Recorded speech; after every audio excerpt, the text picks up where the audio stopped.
Réforme agraire, sécurité alimentaire, accaparement des terres, privatisation de l'environnement, crise énergétique, etc., etc. Autant de thèmes nécessaires pour comprendre les enjeux des agrocarburants. 3 étudiants partis aux Philippines vous invitent à vous forger votre propre opinion. Nous avons eu la chance à 3 de partir faire un voyage à la carte aux Philippines durant le mois de juillet 2012.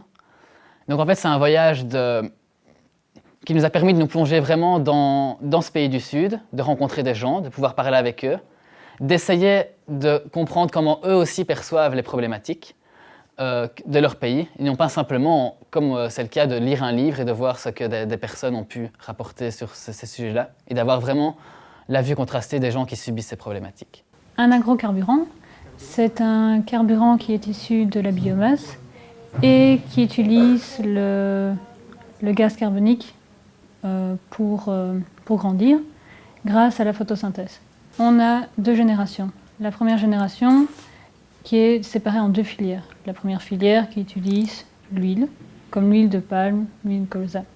Et ça donnera du biodiesel. La seconde filière qui utilise l'amidon et le sucre, qui donnera du bioéthanol. En ce qui concerne la seconde génération, on va utiliser les déchets. Actuellement, pour les agrocarburants, de plus en plus de politiques européennes ou américaines veulent développer ce type d'énergie.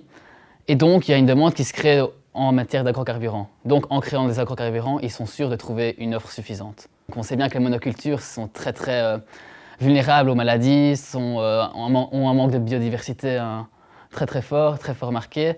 Il y a aussi le fait que, comme c'est une plantation intensive, les sols sont détruits. On retire la matière organique des sols pour faire les agrocarburants, et donc on se retrouve avec des sols complètement dénudés et sensibles à l'érosion. Et justement, le fait de créer des agrocarburants, ça augmente le prix des matières premières, et donc il y a tout le problématique de la faim pour de nombreux habitants.